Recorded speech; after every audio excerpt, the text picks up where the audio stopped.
આખું માવઠાનું રહ્યું છે, પરંતુ વર્ષ 2024નો પ્રારંભ પણ કડાકા ભડાકા સાથે થશે। ગાજવીજ અને કરા સાથે ખાબકશે માવઠું।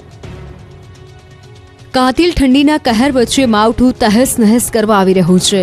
આગામી અઠવાડિયાથી ફરી એકવાર ગુજરાતમાં કમોસમી આફત આવી રહી છે। ખેડૂતોને સાવધાન કરતી આગાહી અંબાલાલ પટેલે કરી છે। જે રીતે વર્ષ 2023 આખું માવઠું રહ્યું, તે જ રીતે વર્ષ 2024નો પ્રારંભ પણ કડાકા ભડાકા સાથે થશે। એટલે કે જાન્યુઆરી માસમાં પણ ઠંડી નહીં પરંતુ માવઠું આવશે। સાથે જ પતંગ રસિયાઓની મજા પણ કમોસમી વરસાદ બગાડશે। ઉત્તરાયણ આસપાસ વાતાવરણમાં આવશે પલટું। ઉત્તરાયણ આસપાસ માવઠું બની શકે છે વિલન। જાન્યુઆરી મહિનામાં વેસ્ટર્ન ડિસ્ટર્બન્સ આવતા રહેશે, તો ફેબ્રુઆરી સુધી ખેડૂતો પર ઘાત આવશે। અંબાલાલ પટેલે આગાહી કરી છે કે જાન્યુઆરી માસમાં વેસ્ટર્ન ડિસ્ટર્બન્સ આવશે અને ખાસ કરી ઉત્તરાયણ આસપાસ હવામાનમાં પલટો આવશે। પરંતુ 5 ફેબ્રુઆરી વેસ્ટર્ન ડિસ્ટર્બન્સ રહેવાની સાથે દેશના ઉત્તરીય પ્રદેશોમાં ભારે હિમવર્ષા થશે। ભારે વરસાદના કારણે લઘુત્તમ તાપમાનમાં ઘટાડો થશે।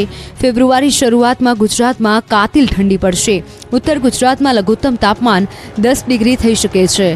કચ્છના ભાગોમાં કાતિલ ઠંડીનો ચમકારો રહેશે। ઉત્તર ગુજરાતના ભાગોમાં 10 ડિગ્રી આસપાસ તાપમાન નીચું જવાની શક્યતા રહેશે।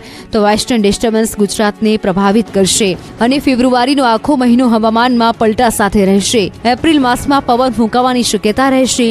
વર્ષ 2024 સાયક્લોજેનિક વર્ષ છે। આગામી 26 એપ્રિલથી સાયક્લોન જોવા મળશે।